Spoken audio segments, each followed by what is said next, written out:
I'm co-administrator with Kenneth Terrell of Striper 2, one of the many Striper fan groups on Facebook, and I'm here in Richmond, Indiana, at the Firehouse Barbecue and Blues with Michael Sweet. Michael, first of all, thank you for taking time. We're going to go on stage here in a couple hours. I'm going on, I think, 3 hours, and yeah, it's been great, man. I love doing these acoustic shows. The simplicity of them. You know? Yeah. I just get on a plane with an acoustic guitar, fly out, play, go home. Sure. And it's not a big entourage. It's a lot less complicated. And it's nice. I enjoy it. So, you got a new Sweet and Lynch album coming out in November. First track just released a week ago. More than 43,000 hits on YouTube already. Yep. Which is great. What are fans going to say? They're going to say, hey, it's the same lineup. It sounds like a Sweet and Lynch album. Yep. Or are they going to say, well, there's something here that I wasn't expecting? Well, I think when they hear the whole album, they're going to hear a few songs coming up in the next few months. And when they hear the whole album, they're going to say it's something I wasn't expecting. But basing that off of the first song alone, it's a little more to be expected. It's got that old school metal, Dawkins, Striper, George Lynch, Michael Sweet vibe to it. Yeah. So it's a little more what you might expect. But that's not a bad thing. Right, no, sure. I think a lot of people want to hear that, expect to hear that. Only the Rise was great. We loved it. Yeah, but the songs that we're going to be releasing, like this song coming up called Aftermath, it's going to have a lyric video with it. That comes out in a few weeks. Totally unexpected. Another video coming out before the album called Walk. Completely 1,000,000% like no one will expect. Really? Everyone will hear this and be like, wow. What's this? Because it's just such a unique composition. The style of the song, the way it's arranged. It's a 6-minute song. Wow. I don't want to say it's like Yahweh. Well, that's what I started thinking of. But it's in that same. It's got rhythm changes and a lot going on, and it's really cool. Cool. Hey, you tweeted out that your wife Lisa had something to do with the album cover design. What's that all about? She did. She basically had come up with the idea. I wrote a song called Unified, and based on that song, which is talking about people coming together and being more unified and not so separated. I feel a little more separated now than we've ever been. Yeah.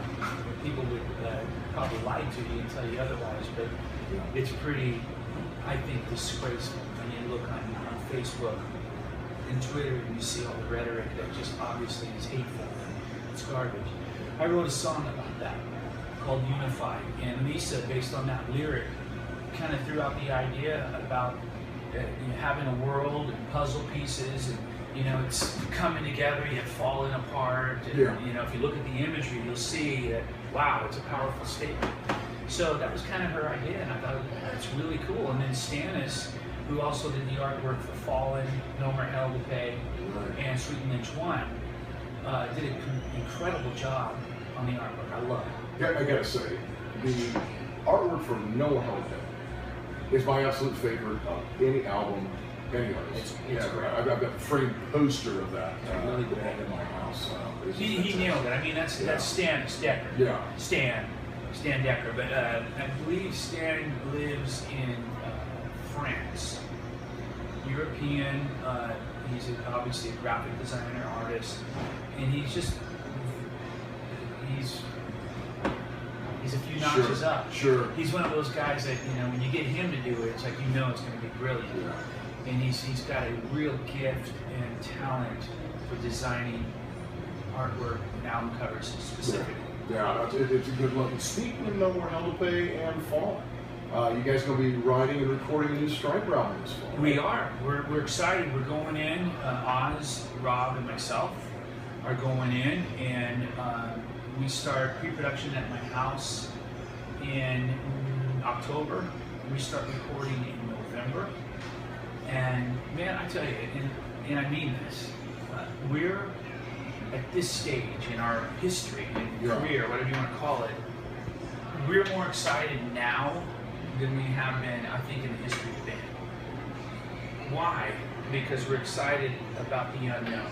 Okay. We're excited about what's to come, but we don't know what's to come. Yeah. But we know it's good. Yeah.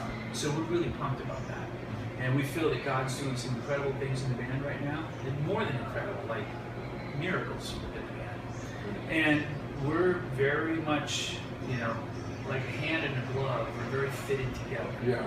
And the three of us are on the same page and ready to move forward. So we're pumped. So, okay. Excited. I've been a fan since the beginning. Everything, just classic metal, great sound, Stryper. Last couple albums. Yes. It's just in your face, hard. No More Help, Fallen, your last solo album, One Sided War. Yeah. It feels like getting hit in the face, which is what I like, which is so many people like. Are we going to hear more of that heavy kind of sound on this on the new album? I would say it's definitely going to be heavy. If we went in a completely different direction and it wasn't heavy, I don't think that would go over too well, with Stryper fans. And it doesn't represent the band and who we are. We've always been a heavy band, but at the same time, we've always done ballads too. Had a little Pop Your Sins on some songs like Calling On You and Always There For You, things like that. Sure.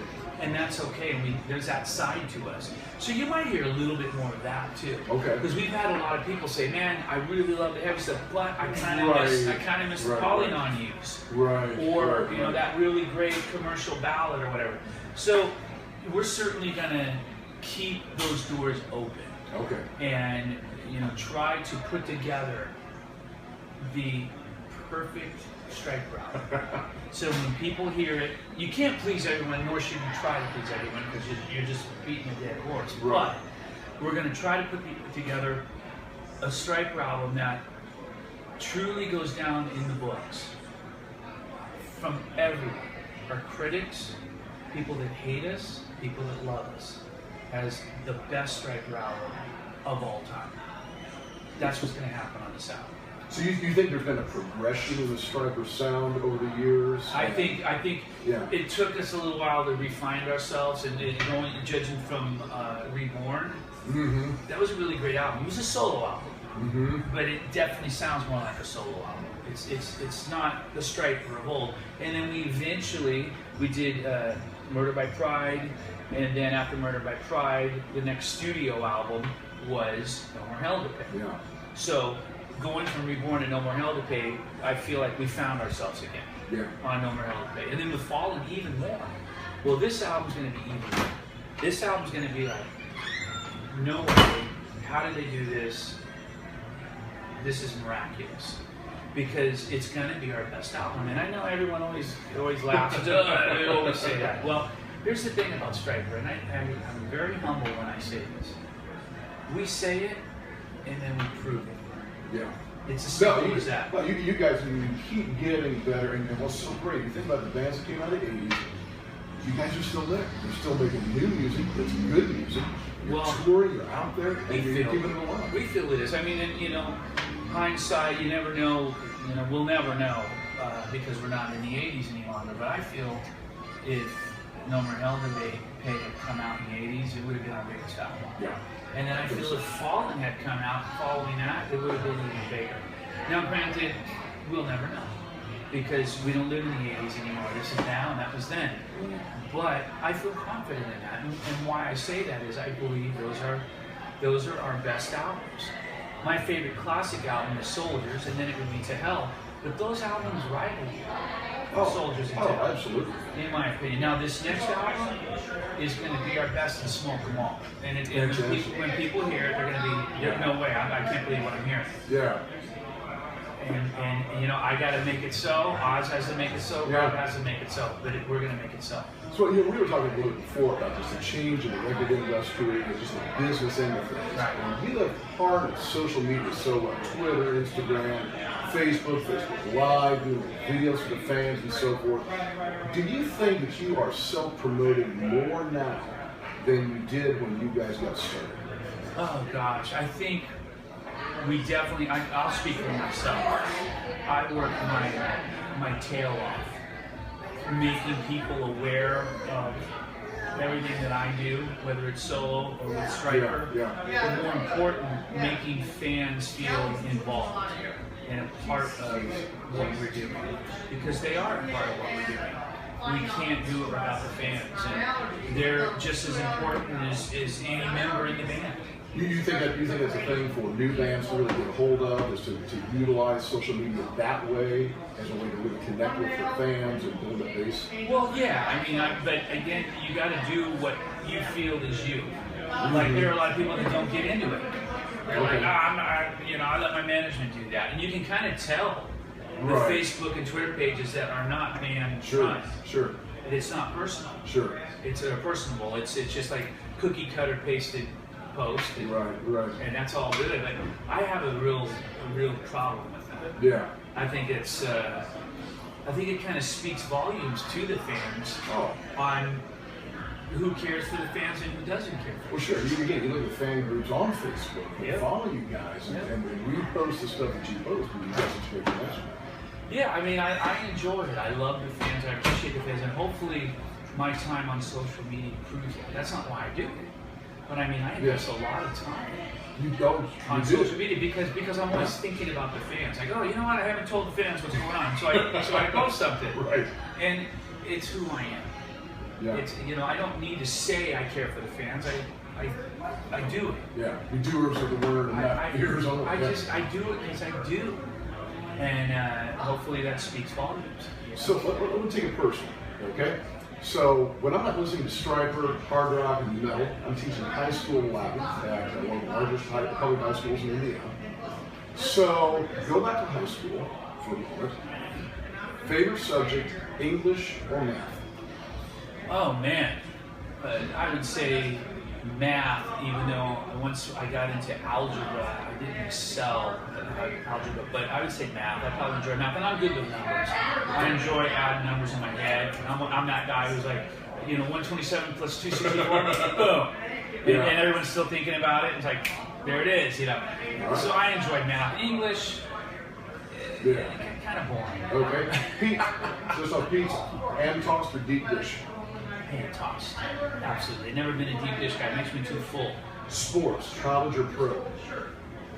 Pro all the way. Okay. The Bible, King James Version or NIV? I'm gonna go with King James. Yes. 4th of July, firecrackers or sparklers? Firecrackers for sure. All right. Absolutely. And I'll take it a step further. When I was a kid, 12 years old, 11, 12 years old, I used to buy what they had, Piccolo Pete's. Okay. You know what I'm talking about? Yeah. And I used to squeeze them midpoint really hard. Yeah. With pliers. And then when you light them, they go, and man, I love that. So fireworks for sure. Nice. But kids don't do that at all. All right, let's talk smartphones. Android or iPhone? Oh, please. I think it's an absolute, it's comedy when you have someone with an Android and someone with an iPhone, and the Android person is trying to convince everyone that it's better than the iPhone. And I'm like, whatever. Yeah, all right. Keep believing the lie. Science fiction, Star Wars or Star Trek? I would say Star Wars for sure. But I like Star Trek too. Star Wars. You get to play with your favorite classic guitarist, Jimmy Page or Richie Blackmore? Ooh, I'm going with Blackmore. I was a much bigger Deep Purple fan than a Led Zeppelin fan. Same here. Look forward to seeing them very soon. No question. Yeah. Here's the question that fans have been wanting to know for 30 years. Inquiring minds want to know this. Comic books, Marvel or DC? Marvel. There it is. Michael, thank you so much for spending time with us. Folks, to find out more about Michael Sweet, check out michaelsweet.com, stryper.com, sweetandlynch.com, and all the social media and fan groups that you're going to see linked here at the end of the video. Thanks again.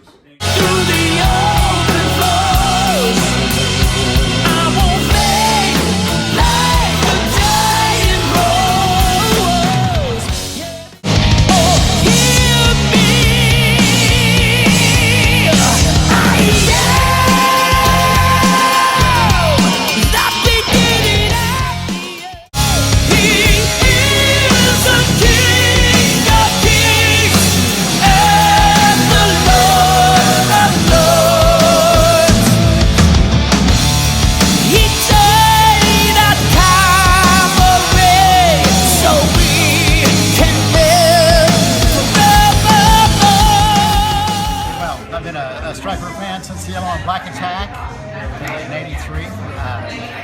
when the album came out, it was like, finally, yes. And I've just been a fan of Michael and the band ever since. Outstanding. You've been a long time fan too? Not, well, 26 years. All Since right. I met him. Oh, really? Yeah. Fantastic. Great. Thank you. Go ahead. No. I've been a fan since they put Calling on You in MTV. Solo stuff, I like the softer side of the solo album stuff. But yeah, huge fan ever since '84. I've been a fan for forever, you know, in the '80s, and really nothing I don't like about them. I think they've got one of the best voices in rock and roll, and they're great. I like the message that Stryper brings in their music. I like the Christian faith that they try to uphold, and I like the Michael, since he's left Stryper and went on with his solo career and stuff, he's still following through with that. So Michael's a man of God. I grew up a huge fan of Stryper and Robert Sweet. Learned how to play drums. I've been playing drums for 20, 30 years. Got to meet Robert and the band last year when they came to Indy for this show. And Michael's a cool guy. I love his collaborations with different artists, George Lynch and others, with the stuff that he's doing. So yeah, great to see him in a small venue here.